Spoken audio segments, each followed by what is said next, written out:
Hello, welcome back to the Reading Room. I'm Mark Reed, and I can be your host for the Aftershow of Grayson, the amazing job over at Standing for Truth against TRock.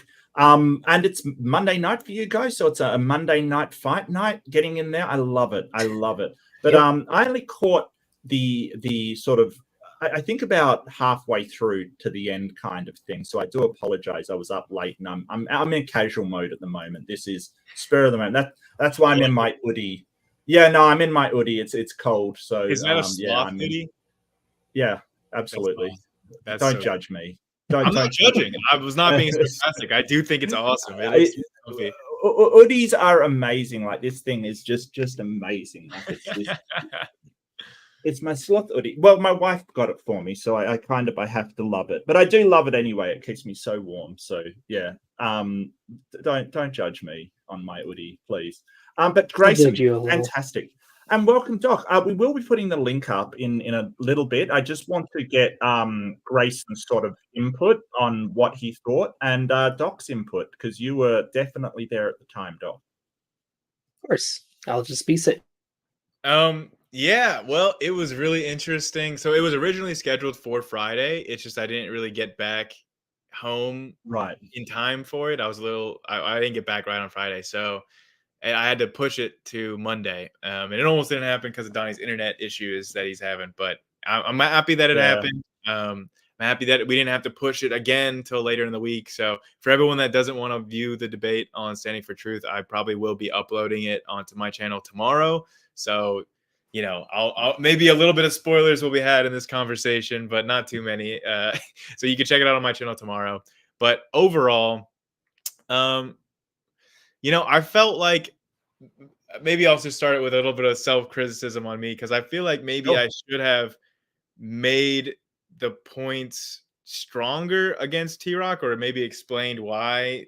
I mean, I felt like I did as good a job as I was able, or like I wanted to make my points about why they were defeaters for anyone that is a Big Bang skeptic, of just like, hey, this evidence is so overwhelming that it's pretty hard to be simultaneously reasonable and looking at the evidence and concluding that there was no such thing as a Big Bang. So I felt like maybe I could have done a better job at highlighting just the vast gulfing chasm between those two positions of being reasonable and rejecting the Big Bang. And maybe I could have made that stronger, but no, I mean, like I basically, TRock brought up stuff that didn't really have to do with the Big Bang. Like he was bringing up dark matter, dark energy, inflation. Like he just debate the lambda CDM model of cosmology less than he's trying to debate the Big Bang model. Right. I felt like it was going off track a lot. We were getting down to galaxy formation and things like that. And I have to say, I loved your analogy that you sort of said, well, you're sort of saying that we don't know how, we don't know the manufacturer of the car or, where it was built or how it was built, but that makes the accident not happen. So we're talking about the expansion of the universe versus all of these other things. And it's sort of, I think I would go one further. It would sort of be that we're saying that the car was manufactured here, kind of thing, or that's where the car came from. The car came from Japan. And he's basically going, well, there's all these problems with the way it's driving on our roads over in Australia, basically. Like there's all these problems with how it handles. And it's like, yeah, but that doesn't mean it didn't come from Japan, like doesn't mean that. And so by that analogy, what I mean is the expansion is sort of the origin, and the cosmic formation that the universe, the galaxy's forming, is like how they're two totally separate things. And he just wasn't capable. He was not capable of acknowledging that our models of galaxy formations are a different scientific model than the Big Bang model. Like these are different things. That's what I was trying to illustrate with that analogy. And he just said, no, it's not analogous. And I said, why is it not analogous? And I don't think he ever provided any explanation. No, I didn't hear one. He just sort of says it's not analogous. And I think that, I mean, no analogy is perfect, of course, like analogies are there because we don't have a perfect explanation. But yeah, I don't see why that analogy isn't like just saying, hey, the like just because the galaxies can be traced back to the Big Bang doesn't mean their formation is entirely dependent on the Big Bang. Like, it doesn't mean that if there's a problem with the way that we understand their formation, the Big Bang couldn't have happened. Yeah. I tried to make the other analogy of like, hey, my existence is causally dependent on my father's existence, but that doesn't mean I'm the same person as my father. Right. Like the Big Bang is That not the felt same like a model. good example. Yeah. And it didn't seem like it was getting through to TRock at all. Like I didn't even see like the gears processing my analogy. He just said, no, it's the same. I mean, to be fair, Grayson, you say that like it's unusual for TRock. Well, yeah. I've had the same thing with him in regards to geology and the moon, all that stuff. It was really funny, Doc, because in the pre-show, we were talking about our recent trip to Wyoming, and I was like, "Yeah, I was there with Doc Dino, and we were finding dinosaurs." And I was like, "Oh wait, I should clarify for TRock, dinosaur fossils. We didn't find any living dinosaurs because literally earlier this week on Modern Day Debate, TRock was in a debate where he was arguing that like dinosaurs coexisted with humans in history. I saw that, but that's a lie, Grayson, because we saw turkeys. Yeah. Non-avian dinosaurs. Avian dinosaurs. Fair. Yes. And Doc, what did you think? Have anything to add? Honestly, Grayson, I thought you did a good job. You had a perfect comeback for every single remark he tried. Even the fourth or fifth time he tried the same remark. Yeah. Like you had a solid answer and you explained it, I think, well enough for the audience to understand. Good job.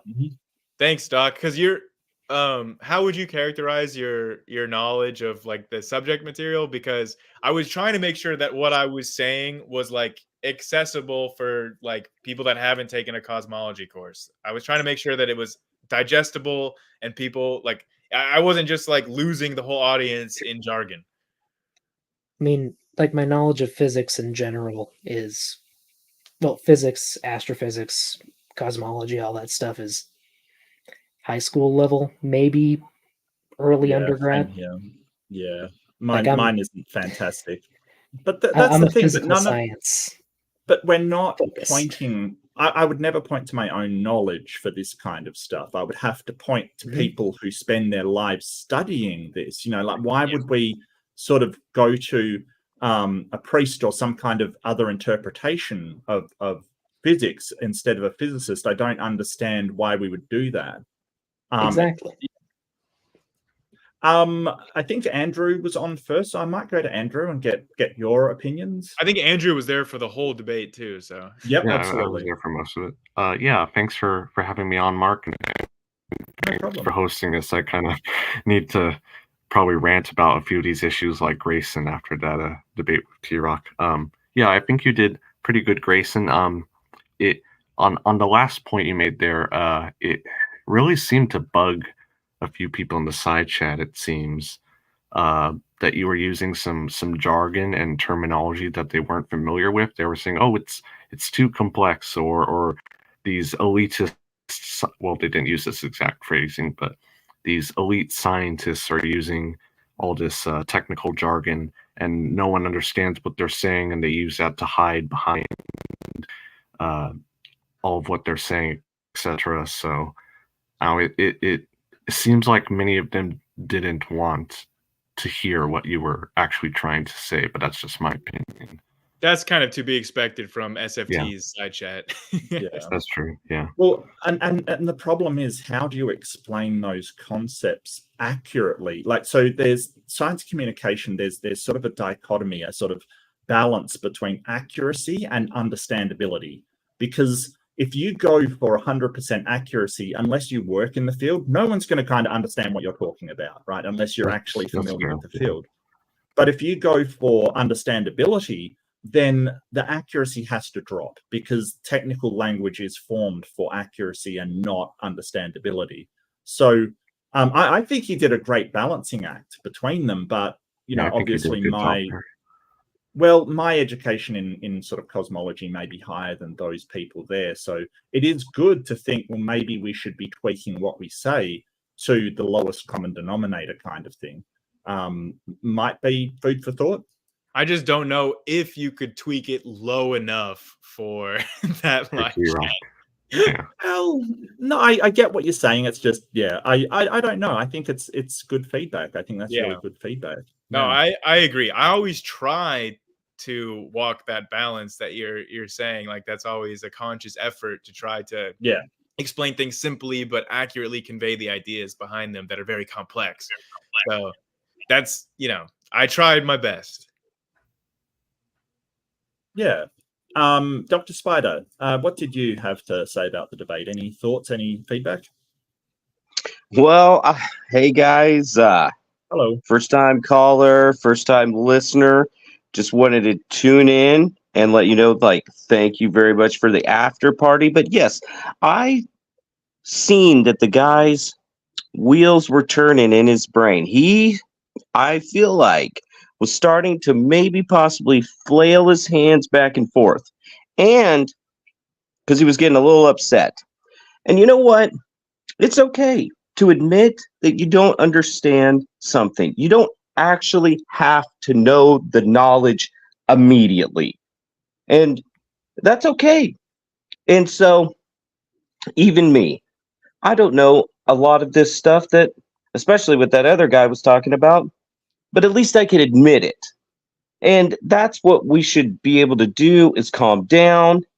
And, he might have not eaten today. That could be a possibility. He didn't get any Hot Pockets like he was supposed to. It looked like he lives at his home still, his childhood home. And that's okay. There's nothing wrong with that. I think that's a little harsh, to be honest with you. TRock, he gets frustrated sometimes. I get it. Everyone gets frustrated. I don't think leveraging that against, he's a nice guy. He just gets a little frustrated. That's okay. I don't think that's and I think he gets you have an anger problem.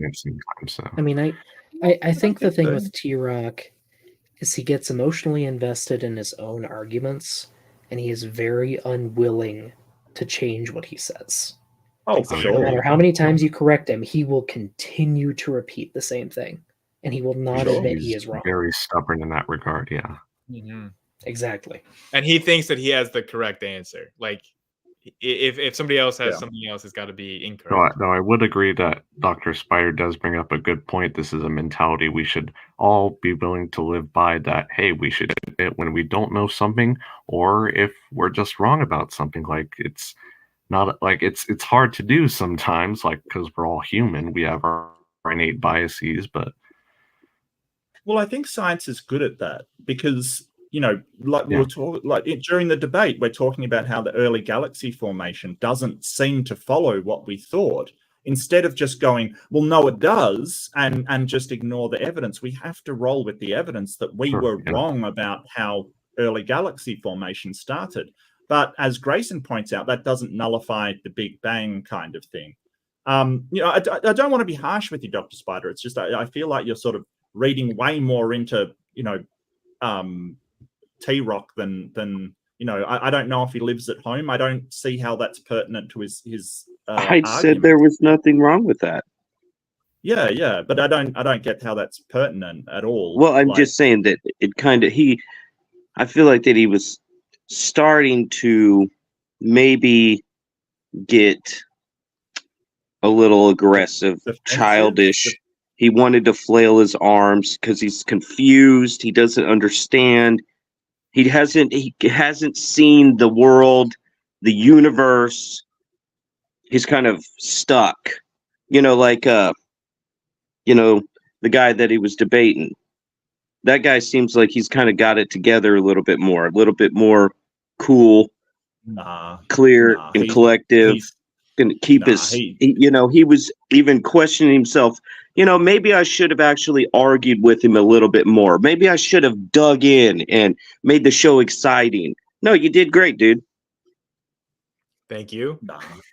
No, Grayson's amazing. Yeah, no, he's really good. Yeah, Leo, what have you got to add? Can I just what's point on out your one mind? thing really quick? Yeah, sure, Grayson. Yeah, sure. Is that I think that Leo had the last Big Bang debate on Standing for Truth. Like he doesn't do many Big Bang debates on that channel. True. And I think the last one they had that was specifically on the topic of the Big Bang was the one Leo did against Ken Hovind. Okay, and sorry, before Leo goes, I have to comment on something in the chat. Plesiosaurs are not dinosaurs. Yeah. A dinosaur is a very specific classification of archosaurs. Plesiosaurs are not in that group. They're in a completely separate lineage. This guy is trying to justify saying that Kent was actually correct in saying a plesiosaur was a dinosaur. He's trying to justify that in the chat right now. Yeah. No. Look, dinosaur originally meant terrible lizard, correct? That is correct. But what you're sort of doing there isn't, it's called an etymological fallacy. It's just saying because a word came from this origin, this is still what it means. Like placenta originally meant cake, right? That's what it means in Latin, really? Placenta. Yes. Yeah. So that's like arguing that a placenta is a cake, and that's not right. Like consider and we use it as a we use it as a classification now, and the classification of a dinosaur is a very, very therapsid, isn't it? Therapsids are synapsids. No. So a dinosaur, even when the name was first erected, was very specific. They were a group of particularly birdy reptiles with their legs directly underneath their body and a bunch of other very specific characteristics that you don't see in plesiosaurs. Yeah. Well, what's a plesiosaur then? That's the long neck aquatic ones, or not? Yeah, no, I know, but what is that? A therapsid? No, therapsids are synapsids. Okay. They're on the mammal line. Yes. Humans are kind of marine reptile. Basically. Those are like stem mammal. Like a plesiosaur is just a marine reptile. It's like a diapsid. Among others. There's a specific group they belong to. It's a lizard, okay? It's a wet lizard. They're sauropterygians, which are a completely separate group. Now, here's the real question for the panel, okay? Oh, no. Is lasagna a type of cake? Yes. Define what you mean by cake. Yeah. Placenta. Yeah. That's exactly what I meant. A layered pastry. Yes, when I was born, my mother also gave birth. Do you know that people actually used to eat placenta? People still and they still might do this. That's probably why they called it cake. Maybe. They eat it on toast. So now knowing that, what did what's her face? Marie Antoinette, was she the one? I don't know. Maybe I'm getting the name wrong. Mean when she said let them eat cake. Like, okay, so do we really know?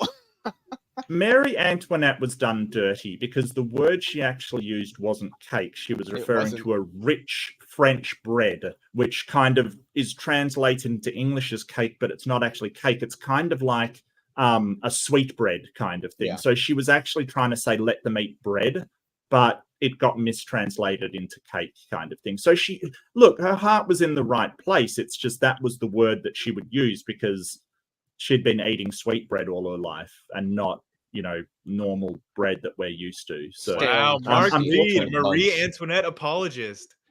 Absolutely. Oh. I will defend her. I do not support capital punishment in any way. Leo, what did you think of the debate? Well, I don't have any thoughts on the debate because I didn't know it's happening. See, I'm not subscribed to Standing for Truth. I'm not going to subscribe for Standing for Truth, but a community post that you're debating about cosmology on Standing for Truth would be really, really nice to see. I need to start doing the same thing though. So this is going at me too. Yeah, I don't put out community posts before my debates either. I try to, but it's very difficult sometimes. Like sometimes you're just more trying to get the debate organized and schedule a time. And this was last minute, Leo. I'm also a Grayson apologist apparently. So this was very last minute as he explained earlier. I did think about doing a community post, and then I promptly forgot that thought later on in the day. But I was also conflicted because I was like, if I do a community post, maybe people will go and watch it on Standing for Truth channel, and they won't watch it when I upload it. So. Donnie will let you simulcast it. Yeah, that's true. I probably should. I should probably try to simulcast more of my debates that are on other channels. I've never done it before. I'm sure that I could learn. So. Let's see, here's the issue. Do you really want to give him the views and the attention? Yeah. Does he really deserve it? I generally don't simulcast my debates. I could, I guess, but I'm more just focused on what I'm doing at the time, kind of thing. I'm more than happy to upload them, but I don't. I feel like if I'm casting something, I want to be aware of the chat, and I want to be aware if anything's going wrong on my side. Unless I had a producer, if you want the job, Leo, I'm more than happy to give it to you. I'm looking for work. I'm joking. I don't I'm so joking, Doc. I'm so joking. Yeah, no, I'm just joking. So, yeah, I feel like I'd be neglecting my chat, but that's just me, my personal preference. But yeah, I have a burning desire to share. I have. Is it a problem? I have a problem. I have an addiction to Christian chat arguing channels. They are constantly arguing all the time. And for some reason, I think that by the grace of, what they say God is, I have found another channel other than the Christians arguing constantly and screaming. But I don't know if this is going to be as entertaining over here as what they do. So I'm conflicted because that's funny. They're constantly arguing, yelling, screaming, cussing. It's the funniest stuff I've ever heard in my life. I'm hooked. It's an addiction. It's become a problem. They call me names. I think it's funny. Hey, you're preaching to the choir over here. What do I do? I've known about that community since 2019, 2020. If you were around back then and you remember the Smoky Saints and I can't even remember half these people's fucking names anymore.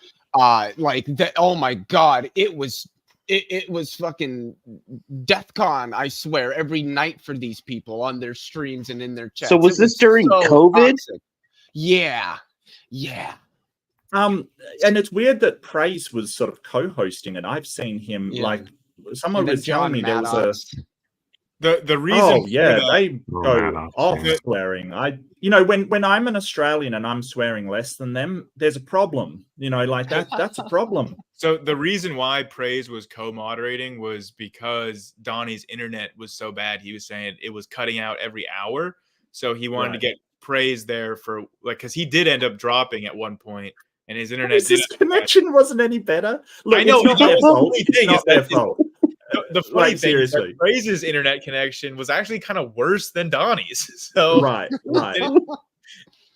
Dude, that's tech issues and creationists, man. There's something about tech issues and creationists. They just attract one another so much. I think that Donnie knew me well enough to not suggest Sam as the co-moderator. So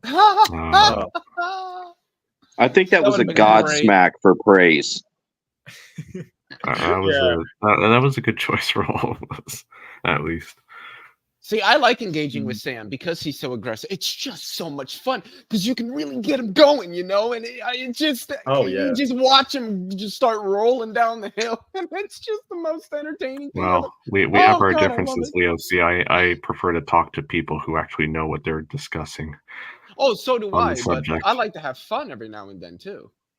Like, hopefully I'll be debating evidence of God on Modern Day Debate coming up some point, hopefully this week. Or coming weekend, and I think he's good to debate. I think he's good to debate. No, I think it'll actually be an interesting discussion. I don't feel like I don't have any animosity towards what's the topic like that. I suggested either is there good evidence for God or is God necessary for morality? Okay. Have you heard some of the arguments for the existence of God, Leo? I have. He literally tries to say that E = MC² proves God. What? Yeah. Like he's made I that tried argument. to debate praise and for is Christianity good for humanity, and he kept on changing the date. Well, not it wasn't necessarily that he kept doing it, but then when we got the date for Saturday to do it, he did it on Friday without me. And then they're always talking about how he never loses a debate. Well, obviously because I wasn't there, you know. Look, Wait, who Spider, never loses? praise, Kent? Praise. praise, Oh. praise. I am. He's got a reputation, and I found this out after I had a debate with him, and he basically, I did the thumbnail, scheduled it, he was all fine with it, and then complained about the name of a video I had up from 2 weeks earlier, and said he didn't like the name, so he's pulling out of the debate, kind of thing. And asking around the community, he's notorious for setting up these debates and then not showing. This is why he never avoiding. loses a debate. Never Right. shows. But I what was had the a- topic you guys were supposed to debate? It was evolution, but he didn't want evolution. He wanted is natural selection a sort of a more probable mechanism for biodiversity, I believe it was. It was this long-winded title, which I was fine with. You know, we discussed the title. I really don't like it.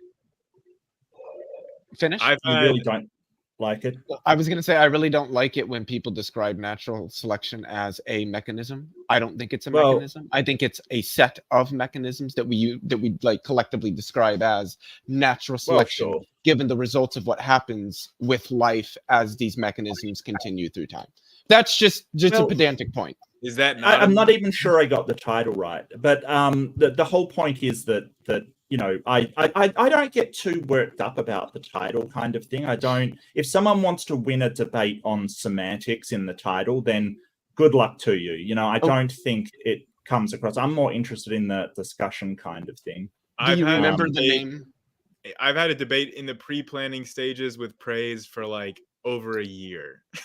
Yeah, he's really famous in the community for being absolutely spineless. So they don't want any. Grayson, have you met John Maddox, Logical, Plausible, Probable? Did you ever meet him? In person? No, but I literally got this, like my channel started from me going into those LPP after shows. Oh, okay. Yeah, I did the LPP after show, which was hilarious. Is he still around? I thought he quit. No, he quit. No. He quit. He's been gone for like a year and a half at least. He quit right when I started joining the after shows. I think I joined 3 or 4, and then he retired from YouTube. Yeah, he must have driven him into correlation is not causation. No, I think he actually he had a serious relationship, like he had a girlfriend or wife or something, and he wanted to spend more time with sort of family, which is totally understandable. Like he just got burned out, Mark. Like literally, he was just saying like there was a lot of people that did. He's saying like I'm tired of these conversations. I don't want to have them anymore. He tried to pivot his channel to like a Steven Crowder change my mind kind of booth that he set up in public. He did 2 of those or maybe 3, and nobody was coming up to have good arguments with him. So he just gave up and then just stopped uploading. I'm sorry to interrupt. I do have to do something here. I'm so sorry, Lorraine. Lorraine donates $2. Thank you so much. I really appreciate it. Thanks, Mark. Thank you, Lorraine. It's always good to see you. I always see you in Standing for Truth, and you're a great cheerleader / interlocutor over there. Like seriously, much. Oh yeah, Lorraine's great. She's always got good questions. She's always. Oh yeah. She's always right in there with good questions. Really good question in the chat that I saw during, but then I forget what the question was and it didn't come up. So Lorraine, if you remember the question that you asked in chat, ask it again. Yeah, those questions get curated before they get asked. And if you're unaware, Drosophila is the fruit fly that we do all of the evolution experiments on because it's got such a short lifespan and model reproduction time. My genetics professor in college was a Drosophila expert, and this man like literally had the entire like genome of the fruit fly memorized to the point where like he could see like in the fruit fly larva in their salivary glands, you can dye the salivary glands in a way that you can basically see a barcode of its genetics in the salivary glands, because it's just in those glands, it's just producing copies and copies and copies and copies of chromosomes.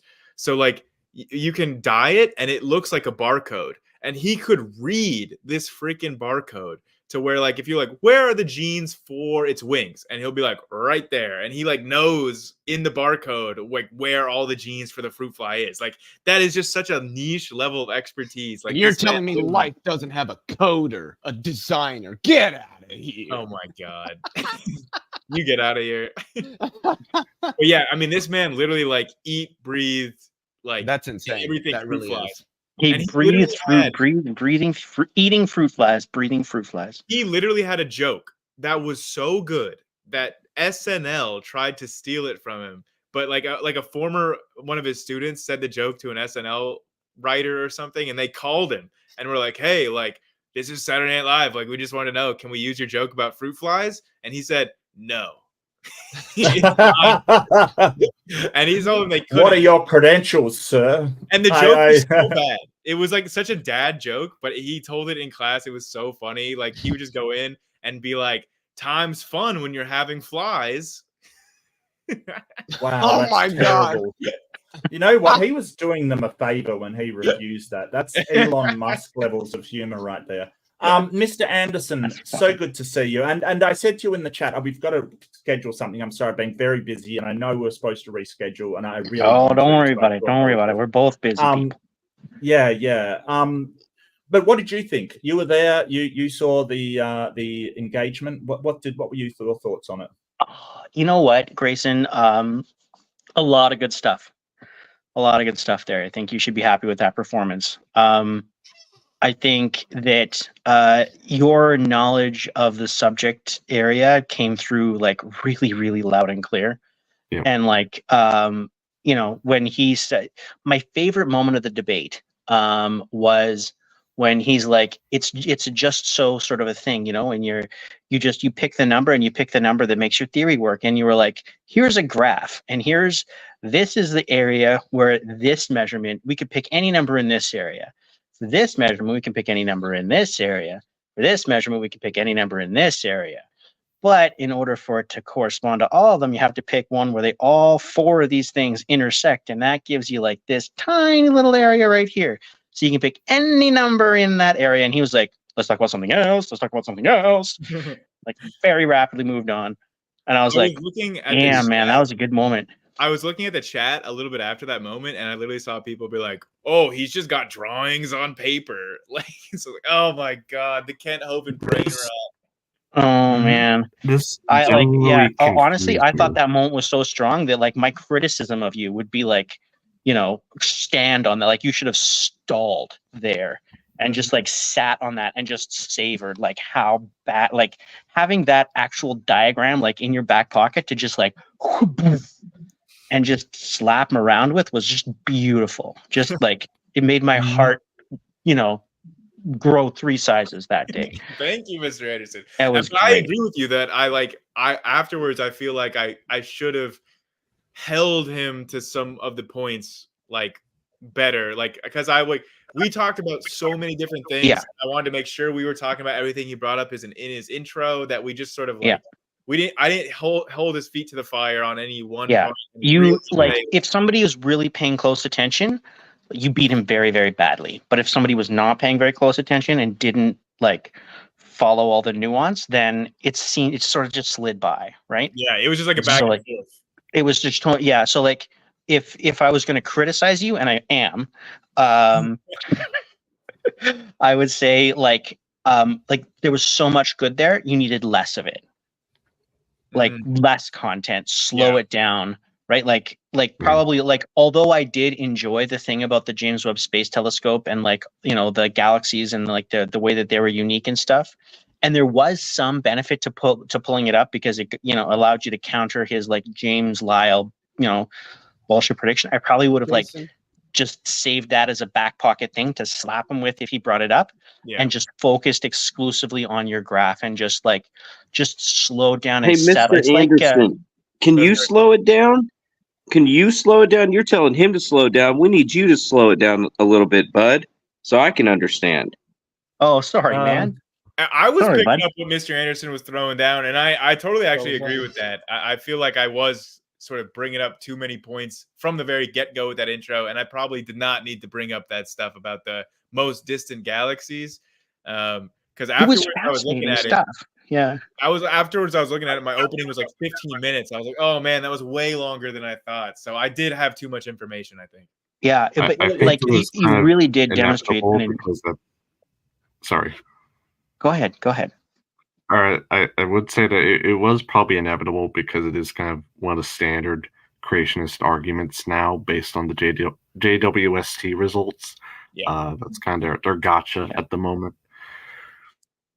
Well, I think any Yeah, sort of, I think it was gray inevitable that it area- would come up, but you didn't necessarily need to preempt it because you had that response. So you probably could have saved that for the back and forth and just sort of focused on, and then you would have sort of the moral authority to drag the conversation back to your strongest point, which is that graph, right? And just be like, graph. And when he's like, you don't make any testable predictions, you can be like, the one thing that I've been talking about all night is the fact that yes, we do, and that they're very robust, and that they come from all the different, measurements, and like your whole point is refuted by my whole point. Yeah.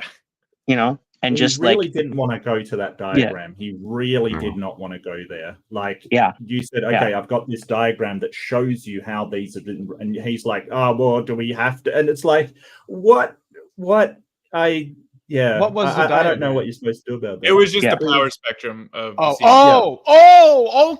Okay. Yeah, that. And I was gonna say is that like the CMB and specifically the CMB power spectrum, like that's it, like that.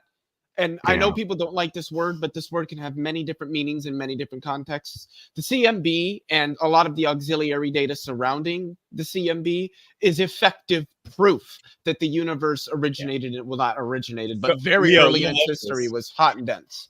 Leo, it's a conversation ender on this particular topic, right? I agree, and I think that you guys are saying exactly. I probably should have just like, because I did say that the CMB power spectrum is my main line of argumentation in this debate, but like it didn't really come across that way in the debate. I felt like because I probably didn't spend enough time redirecting back to that graph and really making that the center point. And even though I said in the opening, this is the center point of my argument. In the actual debate, I didn't put the effort to make it the center point of the argument, and it probably would have been stronger if I did so. But Leo, it was still really very good because your knowledge of all of the different things that he brought up was just encyclopedic. But it felt a little bit like you were playing whack-a-mole. Yes, so it's not. It's like you whacked a lot of those moles, like probably all of them, at least to some degree. But like, if you had been able to sort of drive the conversation and just because you had the killer, right? You had the conversation ender and just, just drag him back to it. Power spectrum. Leo, you'll right? love and just this. make him hate those two words, like, Yeah, Leo, you're gonna love this. Also, by the way, TRock did have, because I made a video on the power spectrum. And I sent it to TRock over a month ago. And I said, here's my argument. You now have a month to prepare a counter argument for this power spectrum. And we saw the results of that. And Leo, you'll love this because he literally said, oh, the 6 parameters that are used to create this power spectrum, one of them is 3-dimensional space. Like, me and I think someone else in chat were going off about that. That was hilarious. I have no idea because, like, literally, like this, I went through like the different fundamental parameters, and like I was telling him what they are, and he said, "Well, no, I have it written down that it's actually 3D space." And I'm like, "That's just like." But I made the video, so yeah, it's like this is not correct. I think I would know, right? And he's like, "Oh well, I followed the link that was in your video for like a citation you cited," and then he provided a link to that where he was saying, "This is my source," and it was a broken link in the private chat. Like, yeah, well, he said I followed your link, so it was paywalled, so I just Googled it. So I read a different paper about a different thing, and then I got it all wrong. Yeah, that's exactly what happened, Mr. Anderson. I mean, you're preparing for a serious debate against like a formidable opponent, and he had they send you like, Yeah, and they send you like a blueprint for what they're going to say a month ahead of time, and there's like a paper that's like the cornerstone of that entire argument that you want to review. Pay the $5. It's not behind a paywall. I read the paper. I did not pay. Right. Well, then you know what? Then you know what you do is you write back to Grayson and you say, "Hey, I can't access this paper." Yeah. Right? Do you have a copy of it? Yeah, I would have sent him one. Of course you would have. Because I actually wanted him to be prepared to counter the CMB power spectrum, because I thought it was such a powerful line of argument that I couldn't even understand how a creationist would even attempt to refute it. And I genuinely wanted to see their best attempt. If this was the best attempt, I mean, wow. Yeah. The other thing that you could have done, which would have taken this whole thing in a completely different direction, but that would have been interesting, would have been to go, because you started down this road, and you're like, so do you agree that the universe is expanding now? Yes. Okay. And so that would mean that it was smaller and denser before, right? Yes, to some degree. It was so funny. He said smaller, but not denser. Yeah. Like what? And the path from there would have been to say, so, but I'm assuming that you think there's some kind of a limit, right? That there is some point at which it was not any denser or smaller. So everything that we can see would have been, only so close together, and that would have been only 6,000 years ago. So what did that look like? And, like, how dense was it then? And, and when was that? So if you're just going to wind the clock back 6,000 years, then I got an argument. You're going to have a distant starlight problem, right? Against the Big Bang. Just one sec. People in the chat didn't seem to understand that light takes time to reach us. Like, they didn't understand why we say when we look at light that we're looking into the past kind of thing. They didn't understand that. So it's this misunderstanding of how, like we're saying, we're looking into the past. We're observing the light from stars in the past because of the time it takes to get, like, everything that you see is technically in the past because it might take nanosecond to get. That's another good point, and that's something that you have to really kind of be aware of when you're talking. I should have asked him point blank, like, do you agree that the light that we see from the sun is 8 minutes old? Like, like, get him to agree on a small scale that when we see the sun, we are seeing the sun as it was 8 minutes ago. That would have been a good line. That would have been a good line, actually. Next time, man. Then he's going to come up with an ad hoc excuse why that doesn't apply to cosmological we talked about it. Remember, he brought up Lyell's two-way speed of light BS that he did. I was wondering about that. So, like, I mean, that seems like such BS to me, Grayson, and maybe you can steelman his argument here for me, because I'm going like... I can, and I can also run run a reductio against it. Okay, but here's what I was thinking was, like, he's like, well, we've never measured the two-way speed of light, and I'm like, yes, we have. Is this all about creationist versus the Big Bang? Yeah. Is that okay? So, but let me just get my thought. Can I play devil's advocate real quick, Mr. Anderson? You've been talking a lot. Yeah, but after I get my thought out, because otherwise I might forget. I know you always want to get your thought out. We'll go straight to you, Spider, like right afterwards. Okay, finish what you were saying, Mr. Anderson, about He's like, I can see a clock from really far away, and I can see what time it says. And so, like, it's telling me that, like if that time is, let's say, 8 minutes from now, or, if it's a satellite, right? And the satellite's just like broadcasting the time, and that broadcast is taking 2 seconds to get to me, then, I know how far away that satellite was. I know how fast light is going in only one direction. Forever to get to me. What? Dang. This point is taking forever to get to me. Nobody cares. If you still don't have it, you missed it, because it's there now. Well, you keep on trying to explain it. All right. Well, do you get it? Sort of meta arguments. Who is this guy? Nobody knows. It's okay, Spider. What's your sort of steel man of their position? And are you an actual doctor? Oh, Jesus, I'm an internet chat doctor. Okay. A lot of people are. Yeah, so Apparently is that accreditation is very easy to get. Yeah. All right, That's Spider, cool. It's what do all you good. got for me then? It's the only degree I could get. The That's cheapest fair. one. Yeah. What do you got then? What do you want to say? All right. Well, so is this an atheist channel? Yeah. Well, it's So called we're all Mark Reed atheists Atheism, here? so I would hope Well, so. not all atheists, but it's an atheist channel. I'm an Yeah, anti-theist. that's great. You're taking But- a long time to make this point, Dr. Spider. Yeah, yeah. I've been Taking longer than I did. I literally just said 4 words. I know. Grayson trying to give me a hard settle time down. over Okay, here. settle down, everybody. Settle down. Okay. Yes. So, yeah, we're just getting to say that sort of whether it's an I'm atheist channel doesn't really trying have to get. the Steelman. Okay, so what I think that we're all doing wrong here is we are looking into all this stuff way too much. And we're really kind of wasting our time. But we find it entertaining, and it's entertaining. Whatever. Who am I to say anything? But I think that what these creationists would say about the Big Bang is, in like on Earth terms, bang means like light a firecracker. Well, who lit the fuse for the Big Bang? Big Bang wasn't an explosion. Okay, so there you go. It's not an explosion, but it's a bang. A bang. You know, It's not with a these bang. the immaculate conception. You know, it was Which like a has nothing to bang. do with Like cosmology. Wait, no. you are Let Let him Stop, cook. stop, A stop, big bang stop, requires stop. a big banger.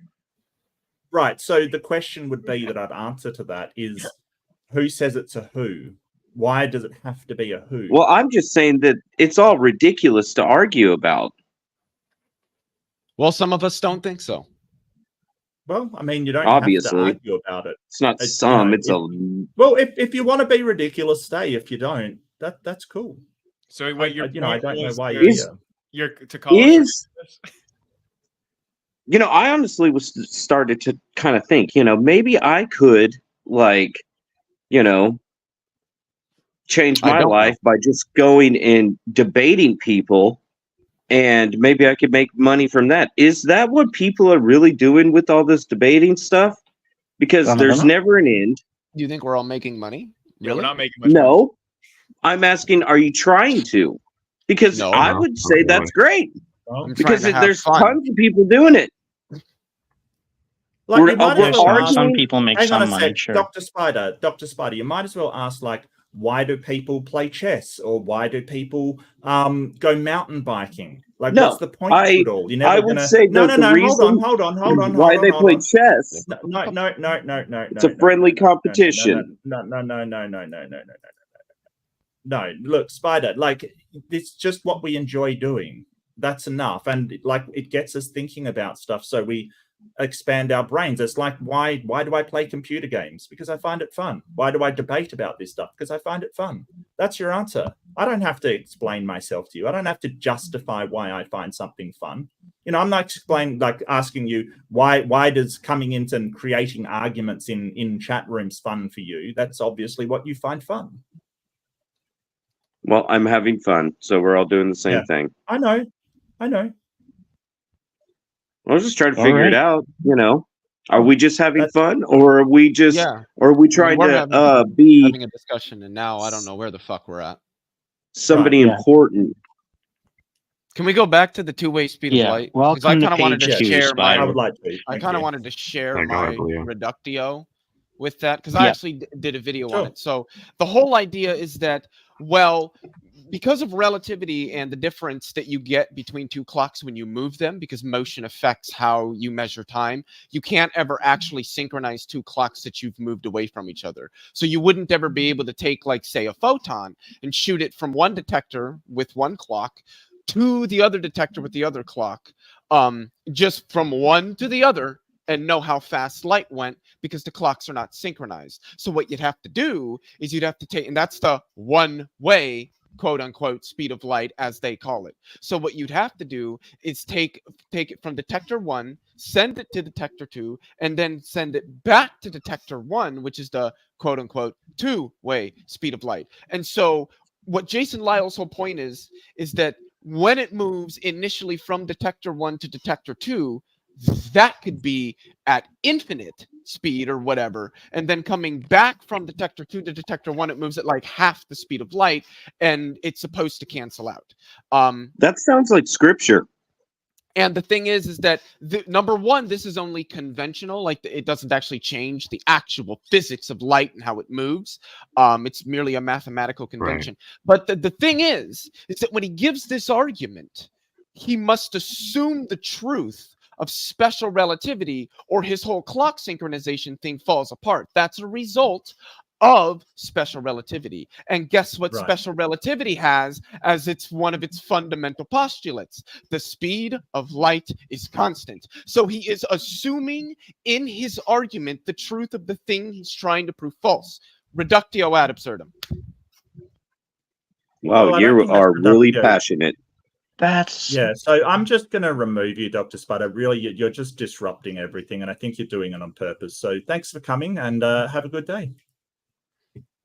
Leo, beautiful. Do you happen to know that was correct? The whole idea of like the one-way versus the two-way speed of light factors into like Romer's original observations, because I think Romer was the first one to actually calculate the speed of light back in like, I think like what, the 1700s, something like that. He was pretty close. I think he got to like 100 with some. It was like 100 times. Yeah, he was really for the time. Yeah, I mean, it was beautifully accurate. And the way that he did it was by observing like the motion of like Jupiter's moons. And so to me, that seems like a one-way measurement of the speed of light, because it wasn't like the light was going from Romer to Jupiter and then back to Romer.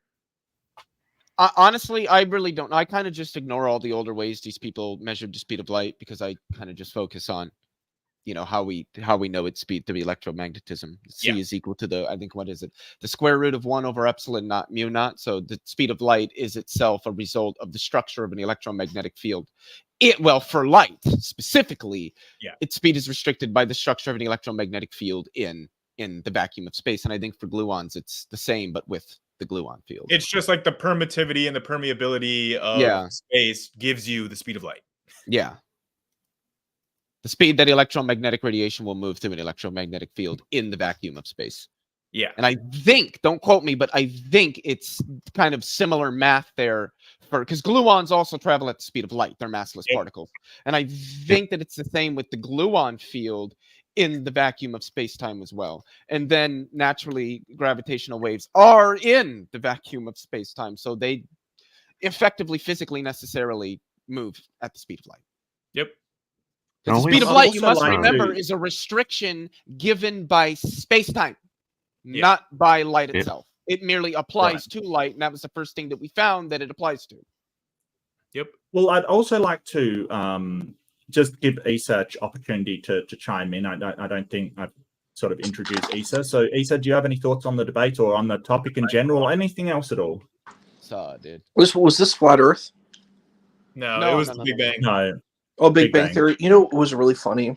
I did a mock debate with Ocean tonight, where I was playing. I played a flat earther. My names was Champion of Christ. So, but it was the same kind of thing where we were just kind of talking about how all this stuff is fake, all the evolution is fake. That was my my role. So I thought it was kind of interesting. I thought it was aligned with this same kind of topic, you know. Oh, before I forget, Leo, the fallacy that you're talking about is actually called stolen concept. It's where you make an argument, but when he the one that Lyle was doing. Well, when he had to appeal a the two-way speed of light is a way of like disproving an argument. Leo, he's talking about what Lyle is doing by borrowing from special relativity's principles, but ignoring one. Oh, yeah, but I'm running a reductio against his argument. The reductio is not right.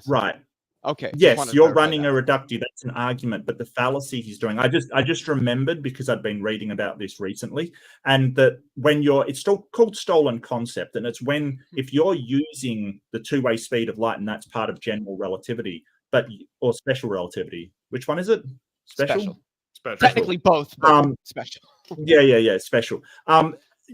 Like if you have to take the concepts and then you're using it again, it's a stolen concept. You're basically applying the concept and then saying it's wrong. Essentially, they do it a lot. They do it a lot, especially with evolution. Like Donnie's kind of ERV arguments. He's sort of saying, "Hey, this paper has, says ERVs are beneficial," kind of thing. And it's like, but you're stealing the concept in order to use it against the concept. They take it all out of context. Are you? Oh my God! This is Elon Musk's Twitter. We don't need to know Elon Musk's Twitter.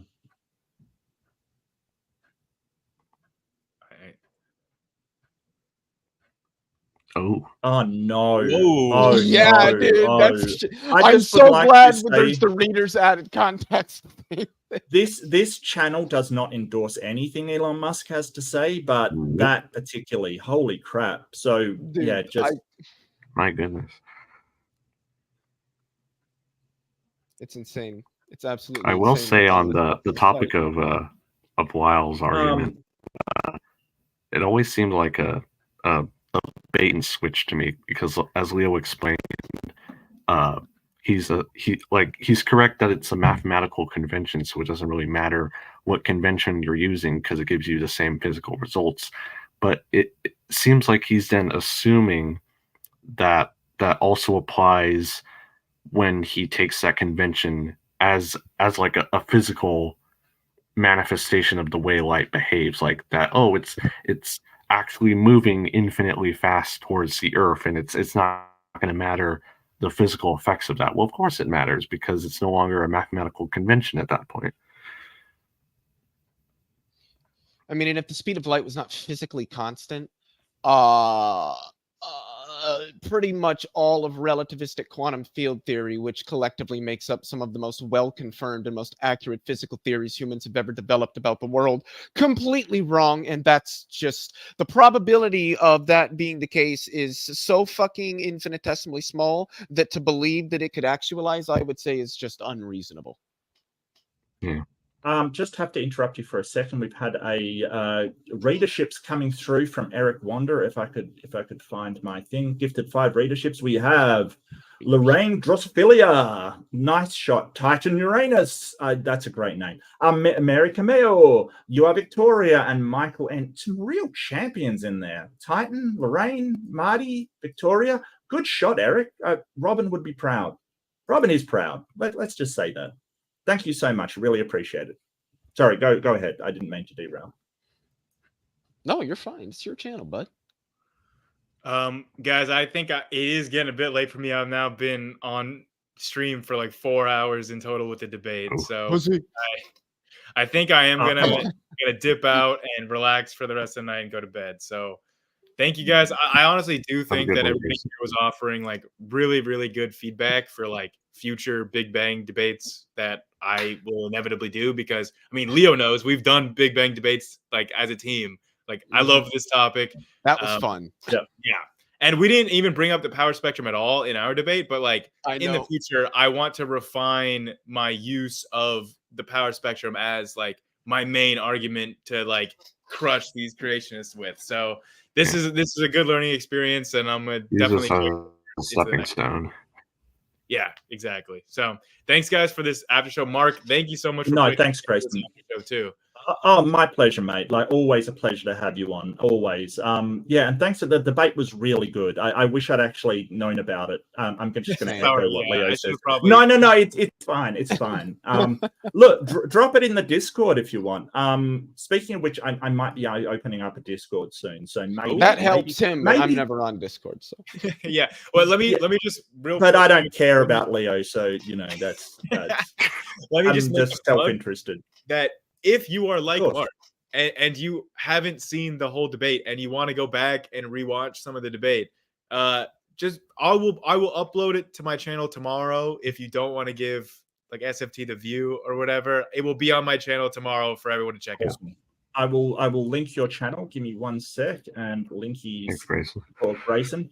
Grayson does stuff about biology. I love his biology stuff, about cosmology, and theology. Sometimes you're more into the sciences. Yeah, absolutely. Definitely. I'm glad that we finally have somebody that's getting more, especially into some of like the physical sciences, cosmology and stuff like that, because we don't have a lot of those in the community. It's largely, you know, the biologists and the geneticists and the psychologists. Not that there's anything wrong with that, but it's nice to have, you know, get some chemists, some physicists in the community. So. And you know what? I realized I linked your debate on Standing for Truth, but I didn't actually link your channel, which is absolutely terrible. I am the worst host ever. Damn, I'll rectify that in 1 second. All right. Well, while you do that, I just one more time, thank you for this after show. Thanks for showing up, and thanks for everybody for offering your feedback. And yeah, leave me a comment with what you thought about the debate on the video tomorrow. And with that, I'm probably gonna peace out here. Take care, Grayson. Night, y'all. So, Mark, what's this Discord server gonna be called? The Read Room? No, the Interrobang. What? The Interrobang.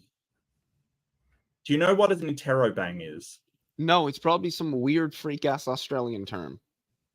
Liar! That's not wait. No, it's the combination of a question mark and an exclamation mark. Is it in Interrobang? It's your thing. I see. Yeah. Well, under literature, it's kind of, it implies a shouted or exclaimed question kind of thing, which when I was starting off, I thought that was very appropriate kind of thing, because it's like commonly used after like, what the fuck? Like, seriously. I like that. That's cool. Yeah. I don't know. I find someone was saying, oh, you know, they were saying Sabine Hofstadter, and, you know, it's weird that they don't. Sabine Hofstadter, sorry. Hofstadter's the Big Bang Theory. Okay, well, the TV show, not the actual theory. Yeah, no, you're right.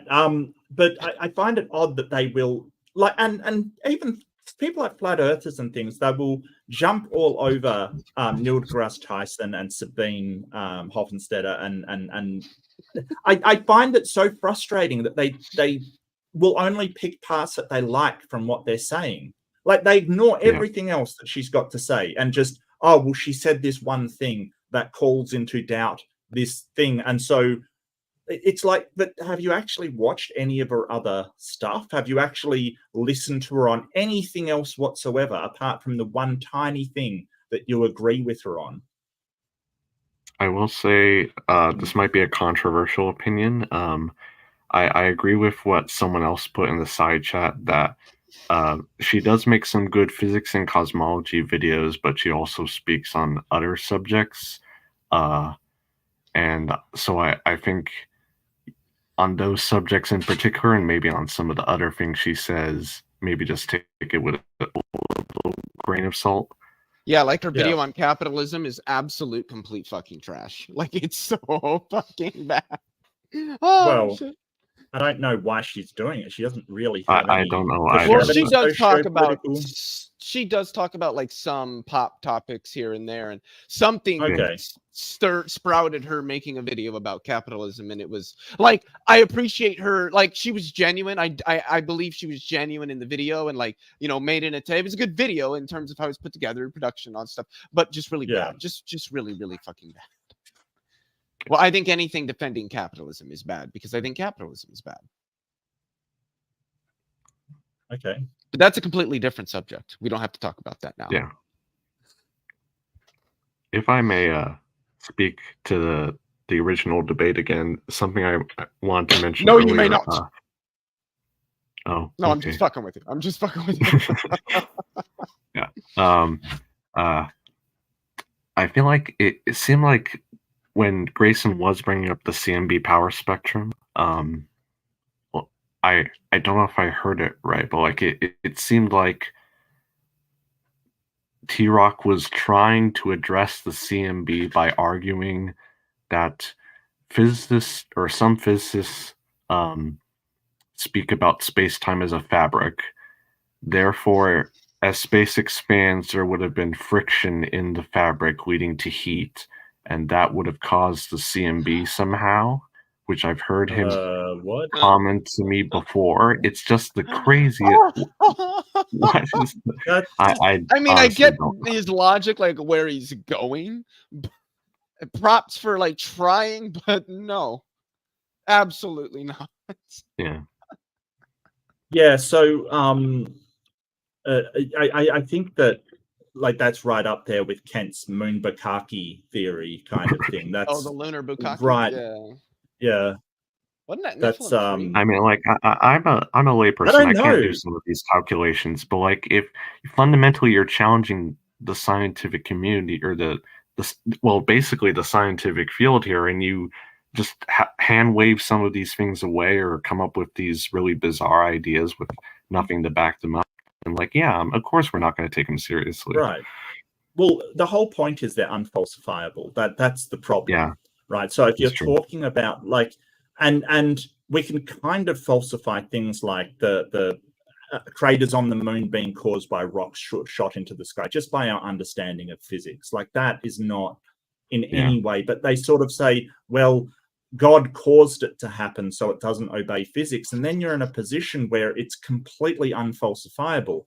And science doesn't really deal with unfalsifiable things. It just says, well, it's outside of its purview because you can't, there's a billion things that are unfalsifiable. I could claim that there's an invisible pixie next to me, but you can't tell. And it's completely unfalsifiable. We don't sort of, go into it at all. See a doctor? Yeah, I probably should. And not for that. I will say it is fundamentally disturbing and shocking to me. And I think I'm starting to realize that honestly, most of the people on that channel, in the side chat, they don't actually care about science. Like they use science when it benefits them. But like you were seeing comments about like, oh, that's just a graph. It's made up, or even some people saying, well, of course the scientific corruption and they're all doing it for the money, etc., etc. It's like, right. It just kind of the atmosphere some of us are living in right now. It's really disturbing to me. Like all these benefits that science has provided to us, and now we have some of these people who have just become deliberately complacent with that in a dishonest fashion, I feel. Well, I think it's just my 2 cents. Yeah, and I think it's. No, go ahead, Leo. I've lost my. I was just going to say quickly, kind of like facetiously, but also kind of seriously, that anybody who thinks that these people are in it for the money knows fucking nothing about going through a graduate program. Oh my God. When you're living on ramen noodles and Mountain Dew for months at a time, staying awake for 18 hours a day, like, just shut the fuck up. What do you mean? They're for all the money. Get out of here. You don't know what the fuck you're talking about. Yeah, but I think it's because they believe the people telling them these misapprehensions of what science actually is. I mean, I'll point to Kent Hovind because he's got the worst definition of science, which is knowledge. Oh, yeah. He goes, what does he say? Because I mean, I've seen him say it that many times. I can repeat it. Who are you talking about? Right. Well, he says science comes from Latin scientia, which means knowledge. And what do we know? It's like, that's not science. Who are we talking about? That Kent Hovind. That's his definition of science, is knowledge, to know things. Yeah. So it's kind of, that's where the word originated, but that's not what science is. That it's a process. It's a methodological process. Methodological naturalism. God, I fucking love that word because it does so much to describe like what science is primarily. It's a method. Yeah. It is an applied method. I gotta address something in chat because some people here Don't know what they're talking about. Okay, so there's no such thing as before. Well, there is a before the Big Bang. That's inflation. Is there such a thing as before inflation? We don't know. We have no clue. Nobody knows. Your pastor doesn't know. William Lane Craig doesn't know. I don't know. Sean Carroll doesn't know. No one knows. Okay, but when we start talking about the universe, the totality of space-time, there's no such thing as like before time. So first off, time is a physically real thing. It's not something we made up. It's not something that we dreamt up one day. It's not just an illusion no. Time is a physically real thing. So is space. They're not the same thing, but they're a part of the one same thing, space-time. There's no such thing as an outside of space-time or a before space-time or an external to space-time. Those all are as coherent as saying north of the North Pole. They mean nothing. They're incoherent statements. The terms external and outside are terms that refer to spatial relations. So if you're outside of space, they no longer apply. Right. Terms like before are temporal you have to terms, understand so that when you talk can't about explain the origin of the universe. Hold it, Andrew. Let Leo finish. Let Leo finish. So when people talk about before time, that makes no sense. Before is a term that refers to temporal relations. You cannot take terms that are conceptually built on relations in space-time and then apply them where there is no space-time. Just like you can't take the reference point for what it means to be north and go north of that. That makes no sense. Okay, Andrew, do you want to chime in there, mate? Yeah, I apologize for interrupting you, Leo. I was just going to make a snarky remark here. You have to understand, Leo, if you don't know the origin of the universe in space and time, then you can't explain how galaxies form, right? Of course not. Yeah, that's a bit of a problem. That's because it was magic. Magic did it. Well, the problem also is that when we're talking external to the universe, I get what you mean, that we're talking in spatial language, and spatial language is necessarily part of our local presentation of space-time. I totally get that, which is the universe is our local presentation of space-time. So I totally get that. But if you're talking about something else, like a parent universe, right? So something else may exist that has space-time, just not our local presentation of space-time, right? So we don't know if that exists or not. We've got no idea. Nobody has any idea at all. Yeah, but I would consider any form of like metaspace or meta dimensions that our space-time is like nested within or extended within to be a part of the universe. So then outside of those would make no sense. External or before those would make no sense. I feel like a lot of these contentions are just contentions of language, basically, when it comes down to it. Well, I think that there's some ontological sort of notions behind. I would say there's no such thing as like outside of. It's not just that the terms are like semantically incoherent. They're semantically incoherent in virtue of there is no thing outside of the universe, because there is right. No like sometimes our language just can't describe it adequately. Well, I'm not saying there's a thing there, but our language can't describe it. I'm saying literally nothing exists out external to the universe, because there is no, just like literally nothing exists north of the North Pole. Same basic principle. And that's part of the reason why I'm a naturalist. Yeah. And like science only deals with natural things. That's all. If you've got some other way to detect any kind of different thing happening, have at it. But you don't get to co-opt science into, well, we're going to investigate this paranormal claim. It just doesn't work for that kind of thing. And that's fine. It's just, unless you can come up with a reliable way to investigate this stuff. And something just to add to that, Mark, and this is a point I think that's actually lost on a lot of people. Not that that's like a bad thing or anything like that, but excuse me. Most Western analytic philosophy outside of specifically the philosophy of religion pretty much goes ahead secularly. Like, it's not to say that God does not exist, but much like science, it's not making the assumption that there is one and working from that as an assumption moving forward. Right. It's just secular. And of course, all the theists will disagree with this. They're just wrong. Go look at the Phil surveys. Most philosophers are atheists. Most philosophers are naturalists. And the funny thing about all of that is most philosophers are still moral realists. It's funny how that works. Anyway, well, you have moral realism and not derive it from any kind of supernatural place. I don't think it's sufficient, but they make a case for it. I don't agree with it, but they do make a case for it. I'm not a moral realist, but you can be moral realism can certainly be true independent of God's existence or anything like that. Well, yes, but I think you're opening yourself up to a naturalistic fallacy at that point. Well, there are certain conceptions of moral realism that can commit that, but I'm not a moral realist, so yeah. I was just saying that you can be a moral realist without needing the conception of a God, countering the claim that theists make that, well, if you don't have God, you can't have either morality, or some of them might just go with objective morality.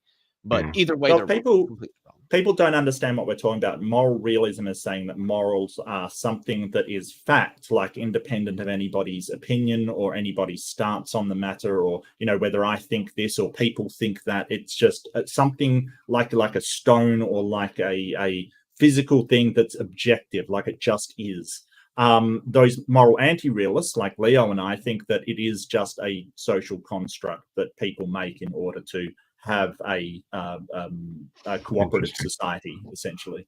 They're generally given, but not by every philosopher, but certainly by the vast majority. Moral realism and anti-realism are given as referring to the truth, or like the status of moral truths, where moral realists think that the truth of moral statements holds independently of the stances, the beliefs, the desires, the goals or aims of any agents out there, so that grape is wrong regardless of what your personal beliefs, anyone's beliefs or anything are, whereas moral anti-realism would state that the truth of moral statements, moral truths, are dependent on those stances, the stances that agents have. Now, I'm a moral anti-realist because moral realism literally makes no sense to me. I don't understand what it means for something like a moral statement to have truth independent of a stance. Yeah, that seems strange. I genuinely, I don't know what that means.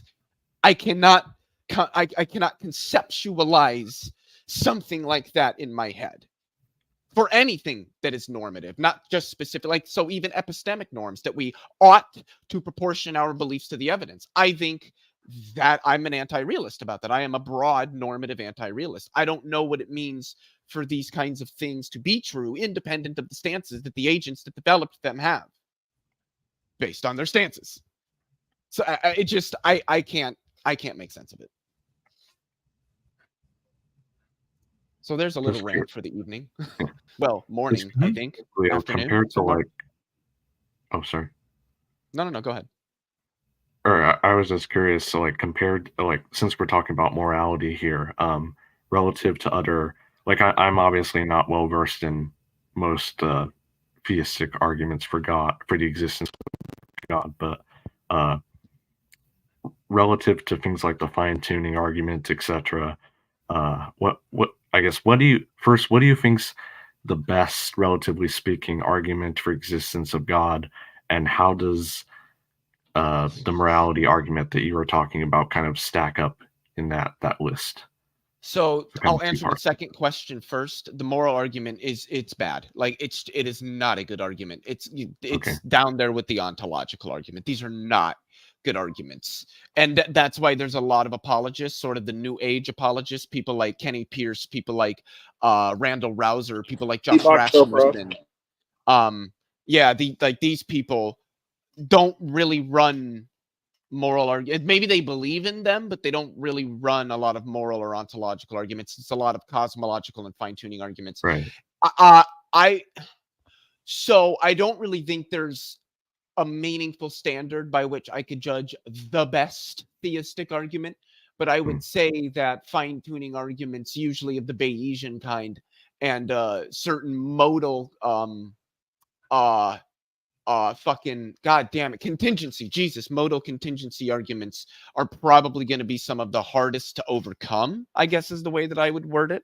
I don't think they work. What's the latter category? Modal contingency arguments. Yes. Those are arguments that effectively. So there's a variety of them. Some of them deal with concepts within modality, which is in philosophy like the study of contingency, possibility, and necessity. And so you might get possibly, necessarily. There is like it gets bogged down in some jargon. It can get a little difficult, but a lot of these arguments try to argue from the fact that the universe is something contingent, as in the universe is something that could have been otherwise than it is, and that it could have not existed. We can all perfectly conceive of the universe having not existed at all. So it's not, at least as the argument goes, there may be some philosophers that disagree with this, but as the argument goes, the universe is not a necessary thing. It could have not existed. So what best explains why it exists and exists the way that it does rather than not? And some necessary grounding seems to be the best route, because then you don't have to worry about grounding that thing because it's just necessary. And that ideally the best candidate for something like that is something like what we would understand to be God. Now that's a very, very, very rough outline of the contingency argument. And I'm sure Issa would even say I'm not really doing it a lot of justice, but I don't want to sit here for 25 minutes trying to explain. Well, I think that the moral argument is, I agree with Leo. I think it's absolutely terrible, just because even if there are such thing as moral facts, you can appeal to things outside of God. I don't think anything, and I think that the argument from moral diversity is so strong that it kind of, I mean, it doesn't rule out moral realism, but it rules out the kind of moral realism that says that those facts are written on your heart, just from the way people have behaved in various cultures over the history of humanity. That cannot possibly be true. I also think that but I would disagree. I think fine-tuning is the strongest argument. I don't think the contingency argument is the strongest. I would have to disagree. I think I would agree with you in that the contingency arguments are a lot harder to break. Like, they're a lot harder to understand. So I think a fine-tuning argument would track with a normal person a lot better than a contingency argument. And in that way, they're more palatable. And I think that a more palatable argument is probably going to end up being a stronger one at the end of the day. Well, I think that the argument for contingency, it requires special pleading. It requires everything's contingent except for this one thing. That's true. And then, sort of you have to adjust it and say, well, everything requires a necessary thing except for things that don't begin to exist, right? You're then putting conditions on it. And then you can just say, well, why couldn't it be something else? Why couldn't it be a universe that didn't begin to exist? But wait, it would be true that if something did not begin to exist, that it wouldn't have a cause, right? Well, correct, yeah. Okay. But then that could apply to a non-agent as well. Of course. I'm not like saying that you're wrong on this. I'm just, so at least specifically the Kalam cosmological argument does not commit special pleading. Maybe some other forms of cosmological or teleological arguments do, and the Bayesian teleological argument, like what, say, Luke Barnes or maybe somebody like Robin Collins would lay out, is not going to commit special pleading either. But those arguments, I would still say, fail. Is Luke Barnes a theist by any chance? Yes. Oh, I think what you said is fair, Mark. I think that is the moral contingency argument. There is a difficulty, because not only do you have to kind of prove your case with that, you have to prove your case with your own religion. And I do see a lot of trickery when it comes to that, where people will try to, zoom out and zoom in, where they'll try to say, oh, I'm going to take the most general argument for God. And then that allows me to escape the kind of special elements of my own particular tradition or whoever's particular tradition is being involved. And then when you engage, like we had a debate recently, I think, on Modern Day Debates, where you see that, where the person is they do very well on a kind of general level, but when it comes to the specifics of their tradition, they can't really argue it well. It's not easy, because you deal with these very particular elements that are kind of controversial. You know what I mean? Like, if you're taking, like, let's say, a Christian perspective, and then you feel you have to engage the Hebrew scriptures, It's not very easy when you see babies being killed in floods and, the mass genocides that are going on. This is a hard thing to deal with. How do you engage that? How can you go and attack the atheists and say, well, you're amoral, you don't have anything that you stand on, and then you have this whole narrative that you have to defend? You just say, well, God did it. Then I'm like, well, then you don't really have a leg to stand on to attack the atheists then, I agree with that. No, it does seem like contention that a lot of the arguments that I've seen rely on logical fallacies like arguments from ignorance or special pleading, etc.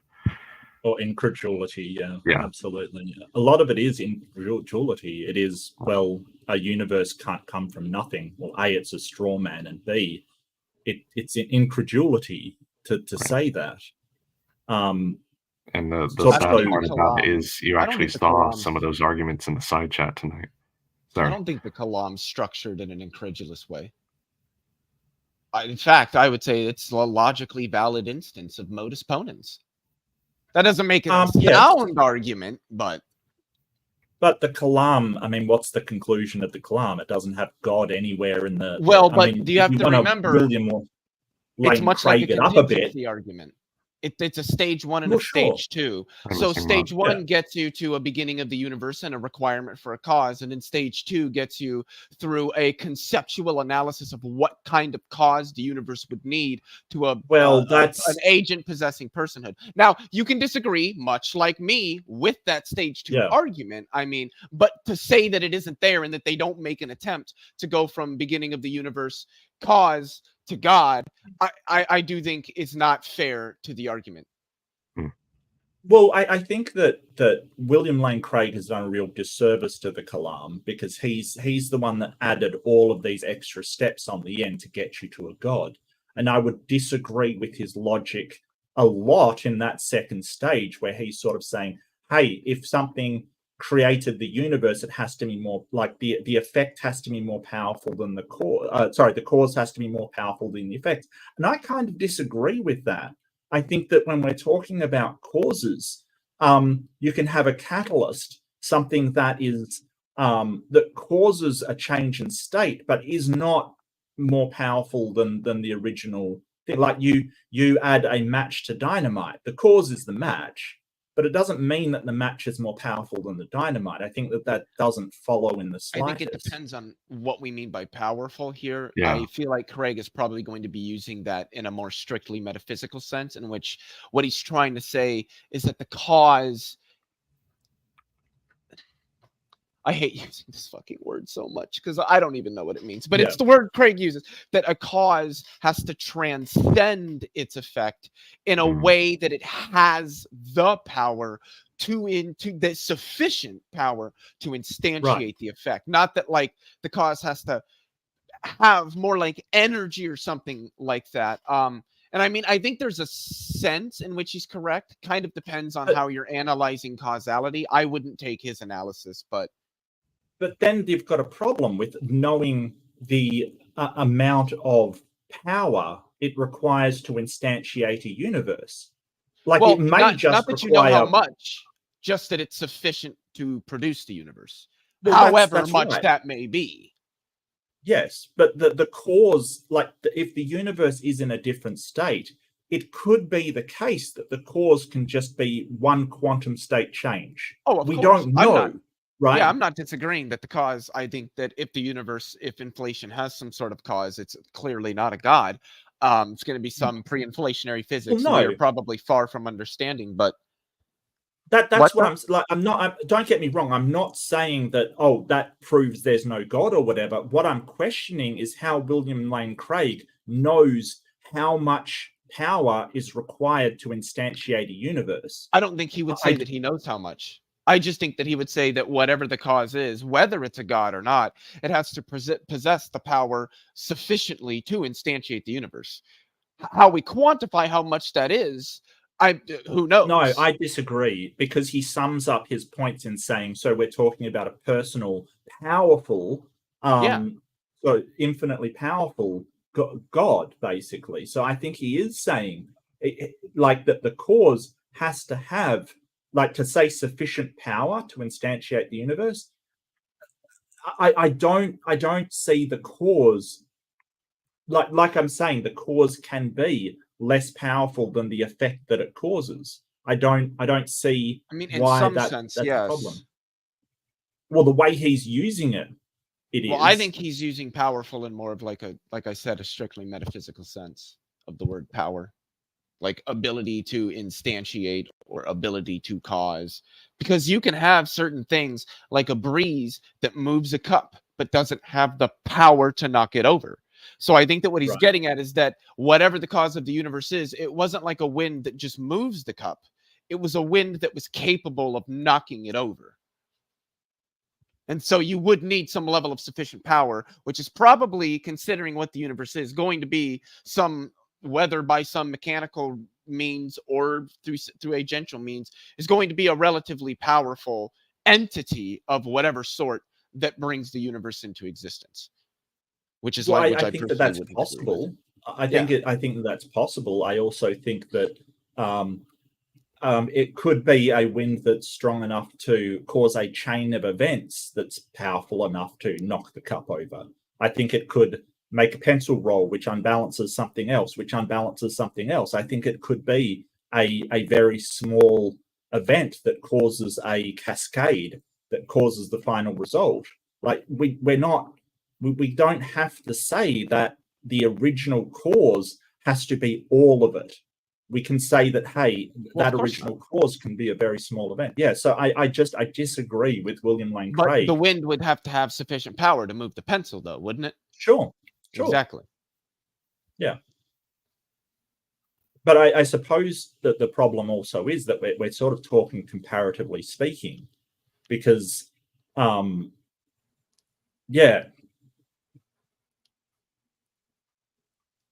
don't know, but I'm not going to rule out a God. But I think that William Lane Craig's sort of addition to the Kalam is a reach far beyond what I would give to it. I mean, I would say I think it's reasonable. Like, his logic isn't flawed, but there are things that I think are wrong in the analysis. Oh, I think it's valid, but I think his sound, like, it's not sound. And for me wondering, validity is whether it transgresses logic. Soundness is whether the premises are actually in fact true. Like, so I could say, yesterday I got married, and that's fine logically, even though it may not be true, right? It may be completely false. There's nothing logically bad about that. But if I say I was a married bachelor yesterday, that then becomes logically infeasible. Well, that's just a logical impossibility. That's just straight contradiction. Yeah. But I mean, I think that William Lane Craig is correct that if something caused space-time to come into existence, then clearly it didn't exist in space-time, because this would have causally preceded the effect that it would have been space-time. So I don't have a problem. And then when he talks about the agent, not being constructed of mass or energy personal either, because those and being personal, that's the one that hangs most people up. And again, I'm just talking about his logic in getting to his conclusion, not about whether or not I think the conclusion is true. But his argument for getting to a personal agent, I mean, it certainly makes sense. He says that since this cause would not have been in time, this thing would have just existed. So it wouldn't have had a beginning or an end. It would be just there. But if there's any purely mechanical cause for something that is truly sufficient to produce its effect, and that cause has just existed forever, then it would have produced its effect forever ago. Its effect would also exist forever. But the universe doesn't, which means that the cause has to have the capability to refrain from producing its effect, which seems to imply that the cause must possess personhood. It must be an agent that can will itself to refrain from producing some effect until it chooses to produce the effect. And that would be his reasoning as to why the cause is personal rather than some mechanical cause, because if the cause were mechanical and had existed forever, and were truly sufficient for producing this effect, it would have produced the effect forever ago, and the effect would just be co-extended alongside its cause, both eternally. The universe does not exist in such a state, so the cause could not have been purely mechanical. It had to have the ability to refrain from producing its effect. I don't know about that one. I think that but what else? You're assuming. Well, you're assuming that the only space-time is our local presentation of space. Yeah, but that is the assumption there. That would be the assumption. Yes. William Lane Craig does not posit that there are other universes or other space-times or other dimensions or anything like that. Right. Which we don't know for sure. We don't know. I don't think there is. And there's probably not, but we don't know. We don't know. I don't know. Sean Carroll puts up a convincing model, but like it's just I mean, that's not really other universes as much as it is other timelines of this universe. Well, yes, but it does explain why the sort of origin of the universe did not happen for a sufficient time, and then the child universe came about from sort of parent universes, kind of thing. See, I don't think the universe came from anywhere. I think the universe most literally just exists. Is it bounded at one end? We don't know. It could be. Seems to look like it, but we don't know. But even if it is, that's not a place where it came into exist. What does it even mean? Like, think about it when you cut down a tree and make a table. Did anything come into existence when you made the table? No. All the mass, all the energy, everything was there. Right. And nothing comes into existence. Yeah. That's for those wondering.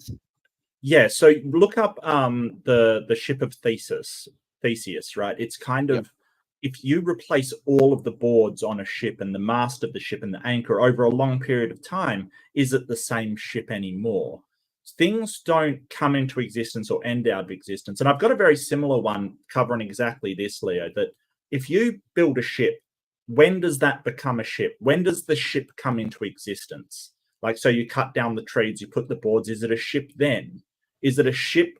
Like, just say you sail out to the harbor on the first voyage and you forget to put the anchor on the ship. Does that mean it's not a ship? Like, a lot of this stuff, and I think it gets to the point that Leo's making. Sorry, Leo, I just really want to outline this, that things change state. They don't really come into or out of existence. Things just change state. Things like, are just extended through space-time. Right. Yeah, you may burn a piece of paper and go, well, that paper is now not in existence. But what does that mean? Because the atoms that made it up are still there. They're just in a different configuration. All the energy doesn't go anywhere. It is still like the actual, when you reduce it down to its component parts, it's still there. It's just in a different state. First law of thermodynamics. Like, come on, people. Things do not come into, like, this notion of ontic actualization, like the things like are not extended through space-time, literally exist nowhere because they do not exist because they do not exist, and then all of a sudden they're there in space-time, exist. Like, how does that work? And then when they're done existing, they just stop being in space-time and are now not. Like, I don't even know how to conceptualize these concepts. It makes no sense to me. And so the idea of things coming into existence might make a little bit more sense if you held to like an a-theoretic view of time, but I don't, because the A theory is empirically incorrect. Yes. So I hold to a B theory of time because the B theory is empirically correct. So and under that theory, view, just for everybody's information, sorry, Leo, A theory is where time is linear and things are happening one after another, kind of thing. B theory is kind of relativity, where events are only causally related and time is sort of all happening simultaneously. It's kind of, if you want to expand on it, Leo, I'm more than happy to, because I know that probably isn't a great definition. The best way I like to put it is to say that under the A theory of time, and this is the one called presentism, but most people who hold to an A, like presentism is the reigning model within A theory. But I mean, we're just being a bit simplistic here anyway. It's not a big deal. Under this view, presentism, only the present moment exists. So first off, in this view, past, present, and future are objectively real and independent from one another. And the things which exist are only things that are in specifically the present moment. Things do not exist in the future, but will come to exist. Things do not exist in the past, but once did. And what does exist is the present moment. And so under this view, there would be sort of this universal present moment across the whole universe. Now, that is all wrong. B theory would say that past, present, and future really are not actually real features of the world. They're more features of our subjective experience of the world. Things are extended through space-time. So time would work a lot like space. That doesn't mean to say that time and space are kind of the same thing, but they work a lot the same way. Me and Mark are not in France. We're not next to the Eiffel Tower. We can't see or really interact at all physically with the Eiffel Tower. But that doesn't mean that for us, the Eiffel Tower doesn't exist. It still exists. We're just not at the same place in space that it exists at to be capable of interacting with it. Time is similar. 1932 exists. Now, I want to clarify, it doesn't still exist because the word still implies endurance through time up to the present moment, which is not the right way to look at it. But 1932 exists. We just don't exist at the same place in time to be experiencing the events of 1932. But it still exists, much like I don't exist next to the Eiffel Tower to be experiencing it in space, but it still exists in space. I'm just not there with it. And so all moments of time are equally real. Things don't go into and or come into and go out of existence. And space-time is sort of like a block in which all mass energy is contained. And a rather extended through is a better way to... Okay, no, that's a way better explanation. Yeah. Well, I think this is a natural wrapping up, but why have I not had you on my channel in an interview, Leo? That would be an amazing interview and sort of just conversation. Why has that not happened? I blame you for my channel's disregard of people that I love talking to. No, I'll organize something with you. Leo, have I got your email address? I probably do. How do you usually communicate, mate? Either over email or Twitter. I don't know if you have a Twitter, but my email's on my channel. So if you don't have, I don't do social stuff like that. I think is there one more thing? It's my autism, but it doesn't gel with me. I feel flooded when I do that kind of stuff. So I just don't. You know, I know me. I can't handle it. So me problem. Can I make one more comment to a comment? Of course, of course. From Dry Bones, he says, they say, I don't know if it's he or she, they say, the universe is breaking down over time. Not quite sure what that means. Entropy, I'm sure you understand that so well. Yeah. For this to be true, it has to have a beginning. No, it doesn't. It could be true that there was the universe was low entropy, but never had a beginning. The entropy just gets lower and lower and lower as you go back in time. You know, asymptotic stuff. It's, oh my God, I am not going to remember the name.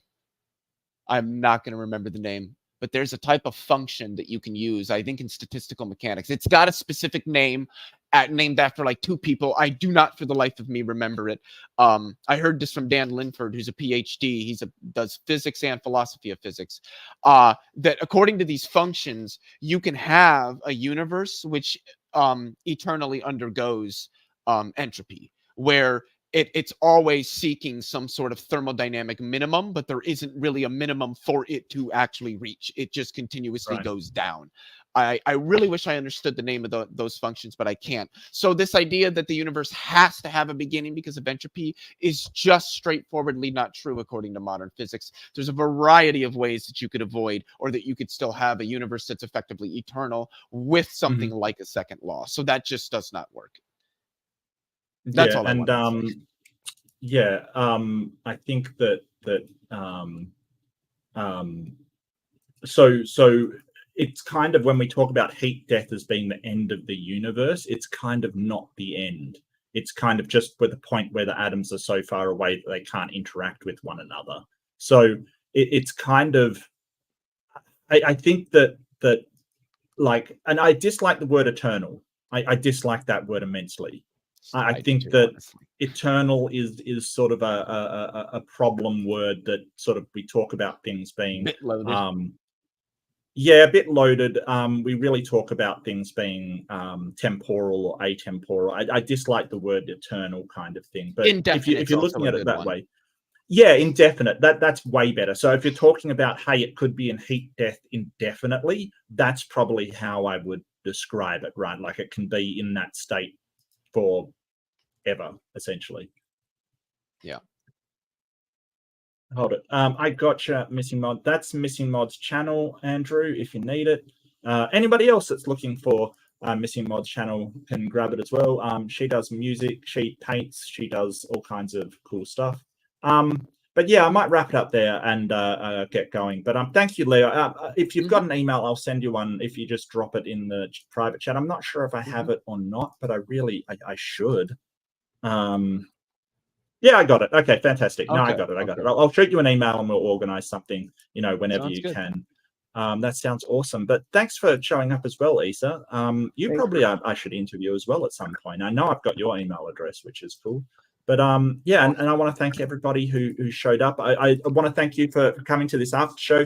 Grayson was tired, he bailed. It was a 3-hour debate though, so totally understandable. Oh yeah, it was a long one, but and TRock can be a bit exhausting. I mean, he's not a bad guy; he just can be a bit exhausting. That's all. There's people out there like that. Oh, absolutely. But thank you so much, everybody. And I want to thank our mods who do such a great job. I don't think they receive enough praise. So thanks to all the mods out there. You really appreciate you. But don't forget, be kind to yourself. Be kind to your fellow humans. And thanks for joining us, everybody. Have a great one.